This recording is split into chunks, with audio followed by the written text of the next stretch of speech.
오늘은 잠언서를 좀 살펴보겠습니다.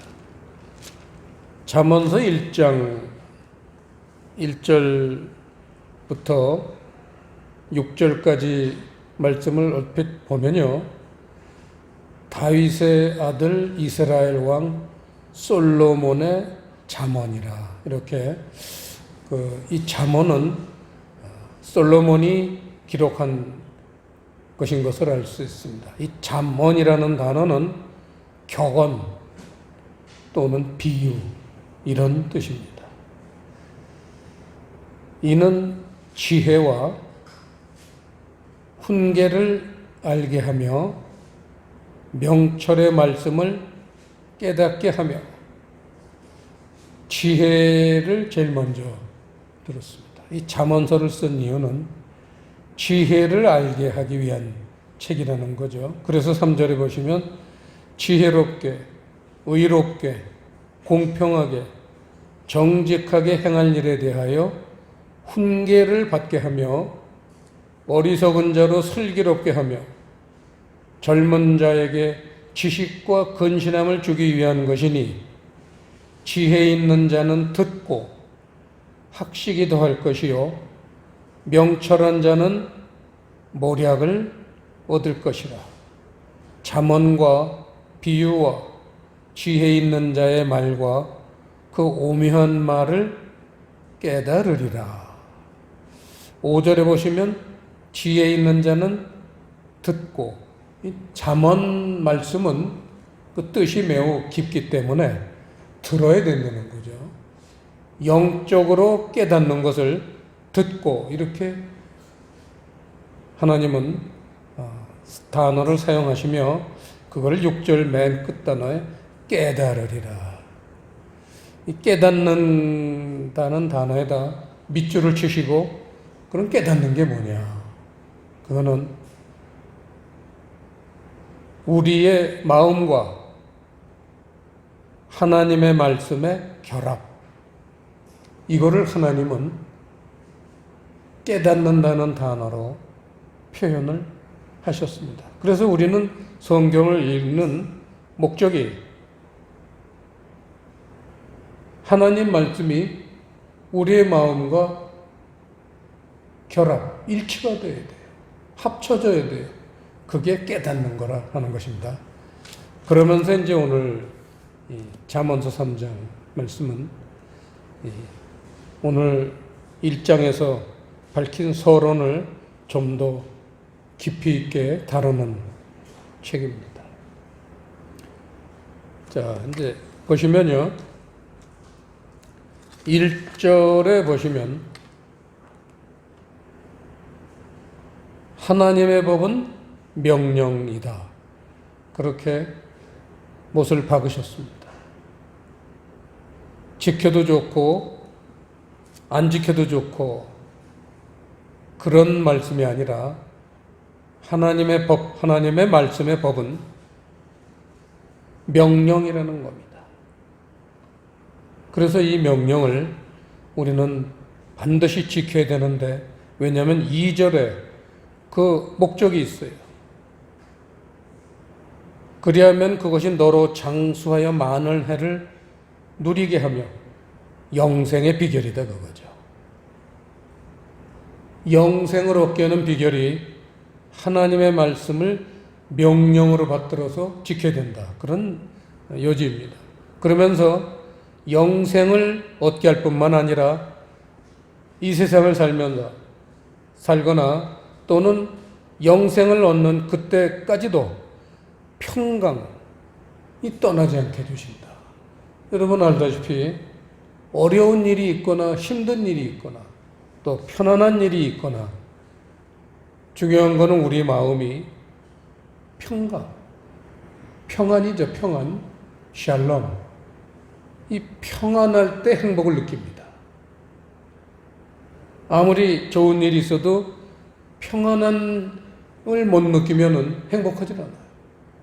근데 어려운 일을 겪어도 우리가 평안함이 따르면 행복을 느낍니다. 이게 하나님의 놀라운 법칙이죠. 그래서 영생의 비결과 평안을 주신다는 게 하나님의 법의 강점이다 할 수 있습니다. 그러면서 3절, 그런 하나님 법의 구성 요소를 말씀드립니다. 인자와 진리, 이게 하나님 말씀의 구성 요소라는 거예요. 그래서 이 구성 요소를 마음판에 새겨라 라는 말씀입니다. 그런데 마음판에 새기려면 깨달아야지만 새길 수가 있어요. 그래서 결국은 깨달아가지고 마음에다가 새겨라, 그런 의미겠죠. 자, 그러면서 이 하나님 말씀 인자와 진리를 깨닫게 위해서 필요한 게 있다는 거예요. 이게 이제 오늘 말씀의 핵심입니다. 13절 말씀이죠. 지혜를 얻은 자와 명철을 얻은 자는 복이 있나니, 여기서 복이 있다는 것은 아까 2절 말씀에 영생을 누리는 거고 같은 의미입니다. 그런데 13절에 밑줄을 칠 게 하나 있습니다. 단어. 13절에 지혜를 얻은에다 색연필로 마구마구 칠했어요. 이게 무슨 의미입니까? 지혜는 내가 가지고 있는 게 아니에요. 얻는다는 거는 내가 없는 거를 새로 생기게 하는 거죠. 지혜는 얻어야 한다는 거예요.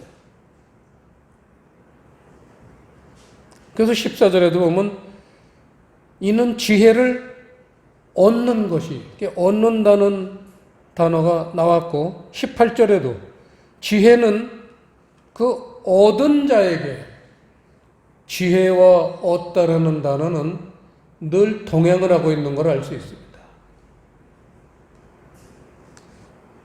결국은 내게 없는 지혜는 뭐예요? 하나님의 지혜를 얘기하는 거죠. 자, 그래서 이 잠언서 3장은요, 그 지혜의 범주를 크게 두 가지 세계로 구분하고 있는 걸 우리가 발견할 수 있어야 됩니다. 하나는 방금 13절에서 우리가 살펴봤듯이 하나님의 지혜, 이거는 얻어야 한다는 거예요. 그런데 이 말씀 속에 숨어 있는 뜻이 있는데 7절 말씀 보세요. 다른 지혜가 등장합니다. 7절 말씀 보시면요, 스스로 지혜롭게 여기지 말지어다. 그러니까 내가 가지고 있는 지혜가 있다는 거예요. 스스로 내가 가지고 있는 지혜, 그 지혜를 사용해서 지혜롭게 여기지 말라는 거예요. 이것은 사람의 지혜입니다.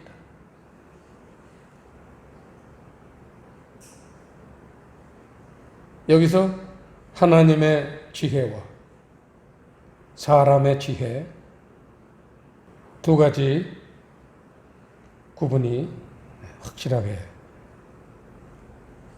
구분됩니다. 그런데 18절을 보시면요, 지혜는 하나님의 지혜죠. 하나님의 지혜는 얻으면 생명나무가 된다. 이 놀라운 단어가 등장했습니다. 생명나무. 창세기에서 등장하는, 에덴 동산 사건에서 등장하는 생명나무가 여기 등장을 합니다. 하나님의 지혜를 얻으면 생명나무가 된다는 거예요. 그래서 이 말씀에 밑줄을 치시고 의미를 이걸 우리가 영적으로 해석을 한다면, 하나님의 지혜를 얻으면 생명나무가 되는 게 뭐냐? 하나님의 지혜는 진리를 깨닫는 근본이 된다, 이 말씀입니다. 오늘 설교의 하이라이트. 그래서 지혜를 솔로몬이 강조하는 거죠. 진리를 깨닫는 그러한 근본이 지혜라는 겁니다. 그런데 사람의 지혜는 선악을 알게 해요. 우리는 에덴 동산 사건을 통해서 잘 알고 있죠. 선악을 알게 한다는 게 뭐예요? 옳고 그름은 기가 막히게 잘한다는 거예요. 남이 잘못하는 거 안 가르쳐줘도 아주 100% 이상으로 알아요. 손가락질하고 따지고 비난합니다. 그런 대표적인 인물이 바리새인이에요. 그런 사람의 지혜를 사용하는 사람들은 이해나 용서나 희생, 그런 세계는 없어요. 그저 남의 잘못은 크게 눈에 들어오고 내 잘못은 전혀 보이지 않습니다. 그래서 성경에서도 마태복음에서 남의 잘못은 들보처럼 크게 보인다고 그랬잖아요. 내 잘못은 하루살이처럼 작게 보인다 이거예요. 그래서 낙타는 삼키면서 하루살이는 커서 생기지 못한다 라고 사는 인생, 그게 바로 사람의 지혜, 선악과의 열매를 먹고 사는 사람들의 삶의 모습입니다. 자, 14절을 보시면요. 지혜를 얻는 것이 은을 얻는 것보다 낫고, 이거는 하나님의 말씀의 표현 방법입니다. 지혜를 얻는 것이 은을 얻는 것이다. 그런 직설법이에요. 그걸 비유로 말씀하셨죠. 은을 얻는 것보다 낫고 이렇게 비유로 말씀하셨고, 그 이익이라는 건 결과물, 열매죠. 그 열매는 정금보다 나음이니라, 정금이다 그거죠. 직설법입니다. 은유법으로 기록을 하셨죠. 그래서 지혜를 얻는 것은 은을 얻는 것이다. 우리가 한두 번 본 게 아니죠. 성경은 하나님 말씀의 표현 방법을 은유적으로 기록하신 거기 때문에 세상의 언어로 표현한 이 성경 기록된 말씀을 가지고는 알 수가 없습니다. 그래서 우리는 이 기록된 말씀의 단어의 뜻이 하나님이 어떤 은유로 감춰놓으셨나, 그걸 발견해내는 게 그야말로 말씀을 깊이 묵상하는 이유가 되겠죠. 은이라는 건 진리입니다. 성경은 알 사람은 알고 모를 사람은 몰라라, 모를 사람은 더 몰라라, 아주 어떻게 보면 잔혹한, 이 말씀을 모르는 사람들 입장에서 볼 땐 아주 잔혹한 이 말씀이 성경 말씀이에요. 알 사람은 알고 모를 사람은 더 모르게 한다. 그러한 표현이 어디 있냐면 우리가 잘 알죠. 씨 뿌리는 비유에 있죠. 마태복음 13장 한번 보시겠습니다. 마태복음 13장 1절로 9절까지 말씀은 우리가 잘 아는 예수님이 씨 뿌리는 비유죠. 씨 뿌리는 비유를 말씀하시는 장면입니다. 그래서 이 씨 뿌리는 비유 말씀을 하시고는 9절에 보시면 9절의 첫 단어가 생략이 되어 있는데 들을이라는 단어가 빠졌습니다. 들을 귀 있는 자는 들으라 하시니라. 그래서 사람은요, 들을 귀가 있는 사람이 있고 들을 귀가 없는 사람이 있는 거예요. 들을 귀를 가진 사람들은 비유의 말씀을 깨달을 수가 있다는 거예요. 왜 우리도 무슨 얘기할 때 상대방이 잘 깨닫지 못하면 내 말 좀 들어. 좀 내 말 좀 들으라니까. 그 사람이 뭐 귀가 없습니까? 다 듣고 있는데 깨닫지 못한다고 해요. 내가 말하는 이 말에 의미가 있지 않냐. 이 의미를 좀 음미해라. 깨달아라.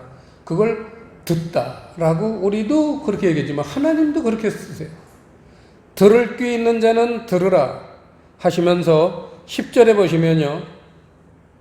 제자들이 예수께 나와 가로되 어찌하여 저희에게 비유로 말씀하시나이까 했더니 11절 대답하여 가라사대 천국의 비밀을 그렇게 비유로 말씀하시는 게 그 말씀 속에는 천국의 비밀이 숨겨져 있다 그 얘기예요. 그래서 비유로 말씀하시는 거예요. 대답하여 가라사대 천국의 비밀을 아는 것이 너희에게는 허락되었으나 저희에게는 아니 되었나니 무릇 있는 자는 받아 넉넉하게 되되 무릇 없는 자는 그 있는 것도 빼앗기다. 그러잖아요. 모르는 사람은 더 모르게 해주는 거예요. 없는 자는 그 있는 것도 빼앗는다는 그 이유가 뭐예요?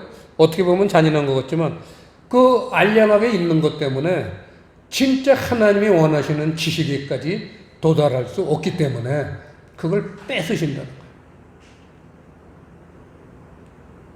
이 천국의 비밀, 이게 성경에 숨겨져 있다는 거예요. 이걸 알아내는 지식, 이게 진리죠.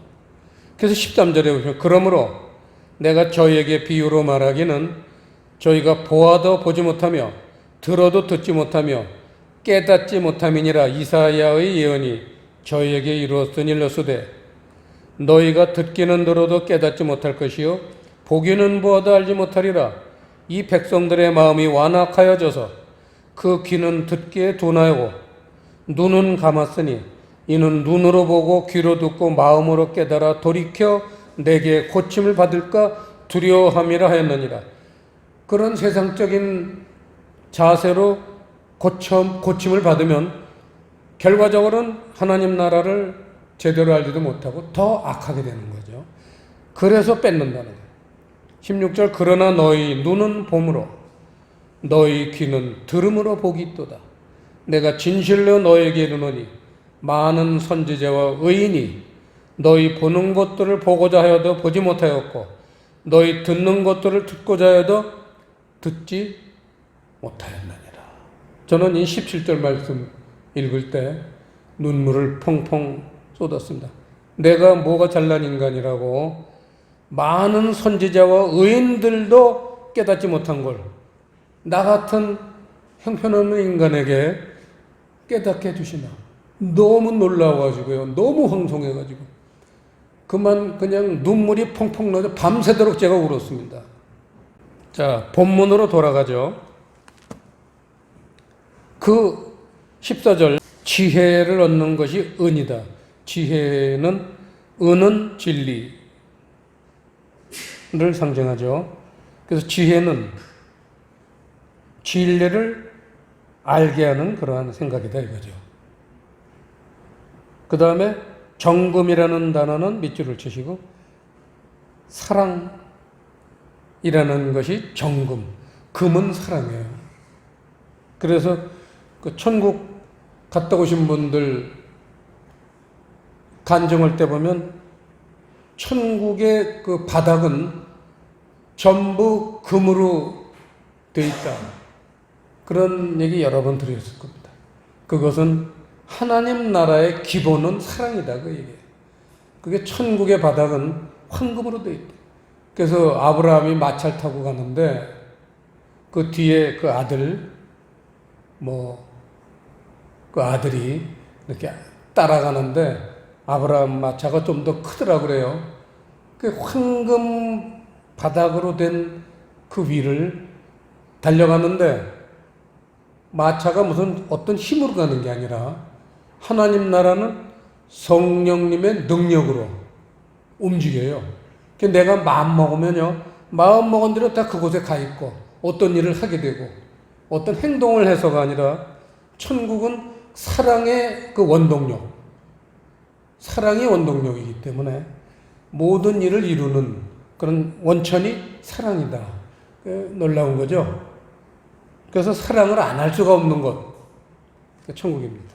그래서 우리가 이 땅에 살면서 사랑을 그렇게 강조하는 이유가 바로 천국 가서 그러한 사랑의 삶을 온전하게 살기 위해서 연습하는 거죠. 자, 그래서 은과 정금, 그게 진리와 사랑인데 그걸 은과 금으로 표현했는데 여러분 잘 알다시피 거기다가 14절에다가 주석을 달기를 잠언서 25장 11절 그렇게 주석을 달고 찾아보는 겁니다. 잠언서 25장 11절 합독하시겠습니다. 경우에 합당한 말은 아로새긴 은쟁반의 금사가니라. 이 얼마나 한 폭의 정물화를 보는 것 같죠? 유명한 세잔느가 그린 그림 같아요. 자, 경우에 합당한 말은 아로새긴 은쟁반의 금사가니라. 그래서 경우에 합당한 말이라는 건 하나님 말씀을 얘기하는 거예요, 여기서요. 하나님 말씀은 경우에 합당해요.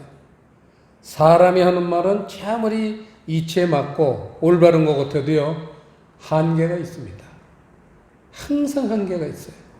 근데 하나님의 말씀은 항상 합당해요. 한계가 없어요. 그래서 경우에 합당한 말은 아로새긴 진리 위에 사랑이니라. 그런 얘기죠. 은쟁반에 금사가 아니라. 은쟁반에다 금사가를 이렇게 올려놓은 것 같은데 그거는 진리의 바탕에 사랑의 열매다. 그런 얘기예요. 이게 보여야지만 그야말로 하나님 말씀에 천국의 비밀이 보이는 증거입니다. 눈에 확확 들어와야 돼요. 자, 본문으로 돌아가서 오늘 결론 말씀입니다.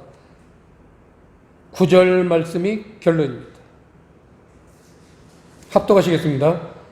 내 재물과 내 소산물의 처음 익은 열매로 여호와를 공경하라. 오늘 잠언서 3장 말씀, 또 잠언서 전체 말씀의 결론이라 할 수 있습니다. 아주 중요한 말씀입니다. 내 재물과 이 재물에다 밑줄을 치시고요. 내 소산물의 처음 익은 열매, 거기다가 밑줄을 치십시오. 재물이라는 거는요, 지식입니다. 지식. 대부분의 성경에서 재물 얘기가 나오는 건 지식이에요. 왜냐하면 하나님 나라는 지식으로 가는 거예요. 그러니까 재물이 풍부한 자가 부자이듯이 이 지식이라고 쓰시고요. 그 지식 중에서도 진리는 하늘 지식의 핵심이에요. 엑기스예요. 이 재물을 지식으로 표현한 곳이 한 군데 아주 중요한 군데 있는데 대부분 사람들이 모르고 넘어갔죠. 오늘 다시 한번 확인하겠습니다. 마태복음 19장 부자 청년 비유입니다. 이 굉장히 중요한 말씀입니다. 31페이지 이 마태복음 19장 16절부터 30절까지 부자 청년의 비유인데 이 말씀의 주제가 뭐냐면 16절에요. 어떤 사람이 주께 와서 가로되 선생님이여 내가 무슨 선한 일을 하여야 영생을 얻으리이까. 예수께서 가라사대 어찌하여 선한 일을 내게 묻느냐. 선한 이는 오직 한 분이시니라. 네가 생명에 들어가려면 계명들을 지키라. 그래서 영생을 얻는 게 천국 가는 거지 뭡니까? 우리 그리스도인들의 가장 중요한 영생을 얻는 비결을 설명한 게 부자 청년의 비유예요. 그런데 오늘 이 내용을 읽어보면 이 부자 청년은 영생을 얻는 비결을 얻지 못했죠. 대부분의 우리 교회 다니는 사람들이 이 부자 청년, 뭔가는 부자인데 뭔가는 가난해요. 이런 메시지를 담고 있습니다. 예수님이 이제 십계명을 쭉 얘기했어요. 십계명을 쭉 그걸 행해야지 천국 간다 그랬더니 20절에 그 청년이 가로되 이 모든 것을 내가 지키었사오니 아직도 무엇이 부족하니까.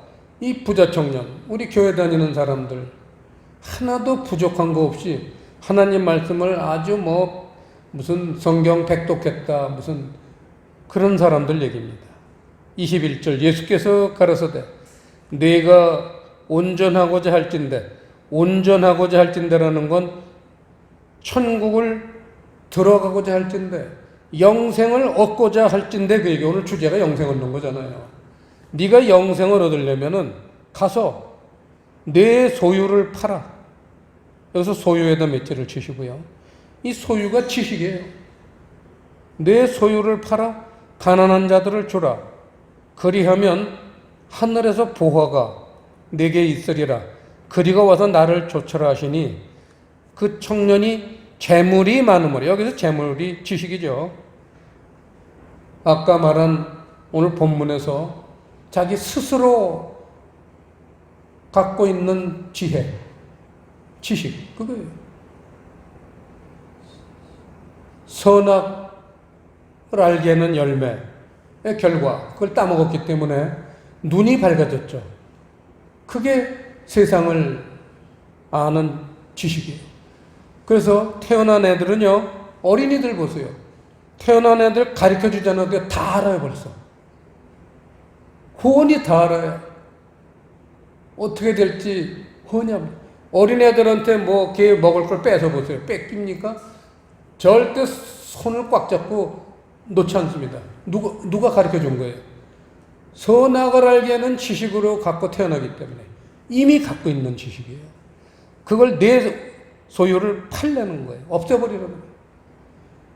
세상적인 지식, 육의 지식, 선악과적인 지식, 이런 거를 없애버려야지만 하늘에서 보화라는 게 진리예요.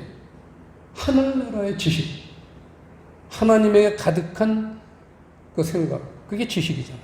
그게 진리예요.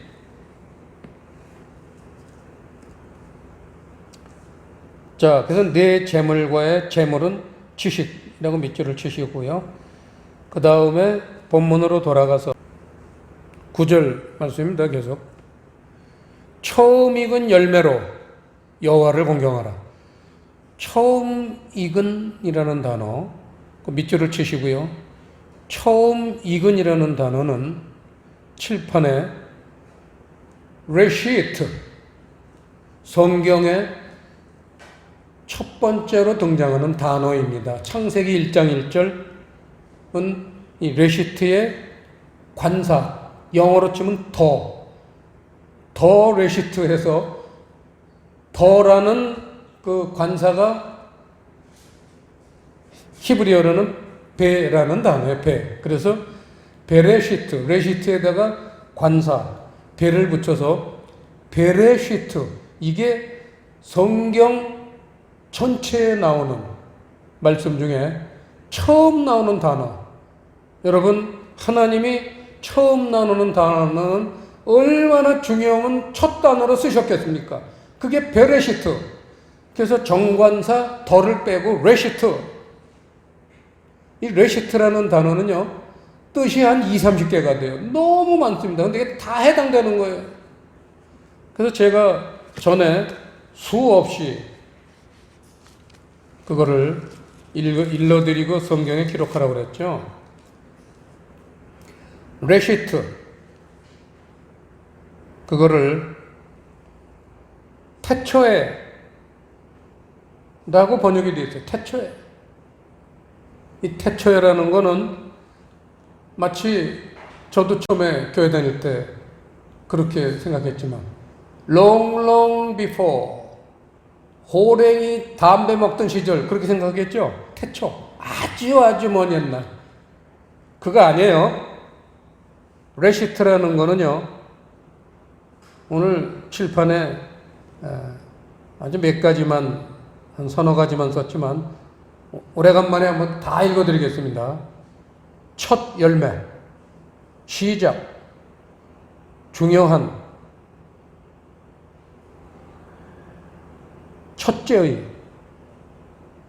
첫째의는 가로 열고 열매, 부분, 시간 괄호 닫고.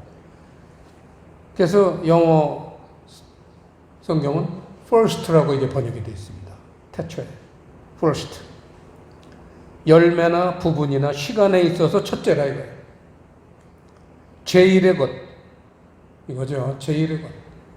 순서적으로 첫째가 중요한 게 아니라 제1의 것, 주요한 일, 근본, 처음 것, 으뜸, 제1, 최고의 것이라는 단어입니다. 최고의 것. 그래서 태초에 하나님이 천지를 창조하시니라. 천지는 하늘과 땅인데 그건 우리의 영과 몸입니다. 육체. 하나님이 우리의 영과 우리의 몸을 태초로 만드셨다는 거예요. 창조 모드예요. first, 최고의 것으로 만드셨다 이겁니다. 하나님이 사람을 만드실 때는요, 요만한 부족한 거나 흠도 없이 완벽 그 자체로 만드신 거. 이거를 태초에 이렇게 하나님이 선언하시는 거예요. 성경 처음부터. 근데 이걸 태초에 무슨 롱롱어고처럼 번역을 해놨기 때문에 이런 하나님의 비밀스러운 세계를 우리가 이해하지 못하고 성경을 시작하는 거죠. 태초에. 그 다음에 9절 본문으로 돌아가서 처음 익은이라는 건 최고의 열매에다 밑줄을 치시고 이거는 사랑입니다. 재물은 진리고 열매는 사랑입니다. 그래서 진리와 사랑, 그거를 오늘 잠언서 3장 3절에서 인자와 진리 이렇게 요약을 했고, 그게 1절 하나님 법, 하나님 말씀의 핵심이라는 거예요. 이게 오늘 우리가 그 성경을 한번 풀어봤습니다. 그래서 아까 마태복음 19장 말씀에 내 소유를 팔아라. 이게 믿는 사람들에게 주시는 말씀이에요. 씨 뿌리는 비유는 3가지 밭, 4가지 밭 얘기죠. 길가, 돌밭, 가시떨기밭. 이게 우리 마음의 상태예요. 그런 3가지 마음의 상태 사람들에겐 아무리 진주같이 귀한 하나님의 진리의 말씀을 주더라도 그걸 뱉어버려요. 뻥 차버립니다. 아까 그랬죠. 모르는 사람은 더 모르게 해요. 그런데 옥토, 좋은 땅이 된 그런 마음, 단단한 마음 갈아엎고 돌멩이가 가득 차 있던 그런 마음에 그런 옳고 그름만 따지는 그게 도래요. 율법적인 그런 사고방식을 없애버리고, 가시떨기, 세상 재리와 유혹이라고 그랬잖아요.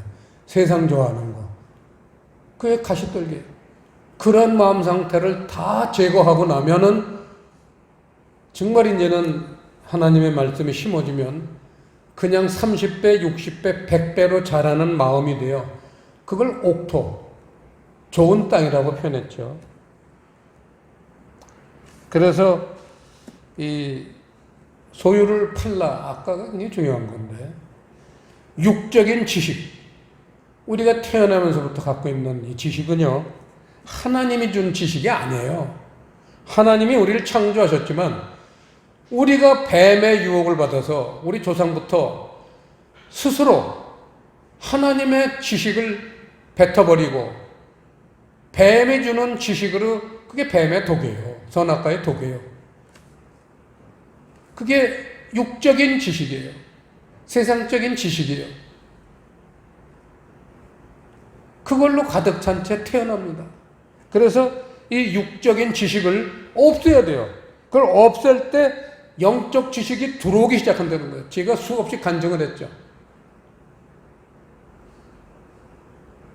청계산에서 죽어가면서 하나님이 깨닫게 해주신 게, 그거 없어야지만 내 거 주겠다. 하나님 거는 영생이에요. 천국 가게 하는 지식이에요. 근데 네가 갖고 있는 성경 지식은 육적 지식, 네가 갖고 있는 지식으로 이해됐기 때문에 네가 제 아무리 성경을 수 읽고 설교를 듣고 묵상을 하고 했지만 그건 세상 지식이다. 그러니까 네 소유를 팔아라. 네 소유를 팔 때 내가 보화를 주겠다. 그거를 목숨을 담보로 저한테 교훈하셨기 때문에 저는 누구보다도 죽어가면서 배운 말씀이기 때문에 결코 잊을 수가 없습니다. 목숨을 걸고 배운 거니까요. 그냥 교훈으로 들은 게 아니에요. 실제로 제 몸이 왜 죽어간다고 그랬더니 사지가 이렇게 생명이 없어지고 심장만 뛰었었어요. 다 죽고. 죽기 직전에 제가 항복했습니다. 그래서 하나님의 그 말씀을 받아들였더니 정말 그 후로는 하나님이 천국의 그런 비밀들을 하나하나 알려주시기 시작했어요. 그래서 저희 교회 제목, 기도 제목 보면 진리의 이해와 성령 충만. 그게 우리 교회의 기도 제목입니다. 그래서 이 영적 지식이 들어와요. 육적 지식을 버릴 때, 과감하게 포기할 때 영적 지식이 들어오는데, 이 영적 지식은 우리를 천국으로 인도하기 때문에 보화다, 이렇게 표현한 거예요. 보물이다. 진리에 대한 다른 표현입니다. 그래서 이 부자적 소유, 대부분 우리 그리스도인들이 갖고 있는 소유가 마태복음 19장에 나오는 부자 청년처럼 부자적 소유에 지나질 않아요. 지배권, 소유권을 주장해요. 성경을 내가 몇 번 읽었는데 내가 그건 다 깨달았다니까. 이거는 소유하는 사람들의 모습이에요. 그런데 천국적 소유, 천국적 소유는 주님이 깨닫게 해주시기 때문에, 내 안에 이루어지는 지식이기 때문에 내 것으로 생각을 안 해요. 그건 주님 거예요. 저는 바보 천치입니다. 무익한 종입니다. 주님 걸 절 주십시오. 주님 거를 많이 받아들이는 사람이 지혜로운 종이에요. 내게 어디 있습니까? 내게 주님 거지. 그게 천국적 소유예요. 물질관도 똑같은 거예요. 우리가 세상 살면서 그저 통장에다 그냥 팍팍 쌓아놓고, 금고에다 팍팍 쌓아놓고, 어떤 사람은 금고에다 다 쌓을 수 없을 정도로 재산이 많아서 지하에다가 그냥 몇 평짜리 창고를 만들어서 거기도 5만 원짜리 지폐를 몇백억을 쌓아놨다 그래요. 그게 부자적 소유예요. 그런데 이 천국적 소유를 즐겨하는 사람들은요, 비록 내 통장에 잔고가 몇 푼 안 돼도 그저 생기면 이웃을 위해서 쓰고 싶은 마음이 마구마구 생기는 거예요. 그러니까 내가 부자처럼은 못 살아도 천국에 가서는 하나님한테 부자로 인정받는 그런 사람이 되는 거죠. 기도하시겠습니다. 아버지 하나님, 오늘 잠언서를 통해서 두 가지 지혜, 두 가지 소유에 대해서 깨닫게 해주셨으니 감사드립니다. 천국적 지식, 천국적 소유를 모두 따를 수 있는 귀한 종들이 되게 해 주시옵소서. 감사를 드리오며 예수님 이름으로 기도드리옵나이다.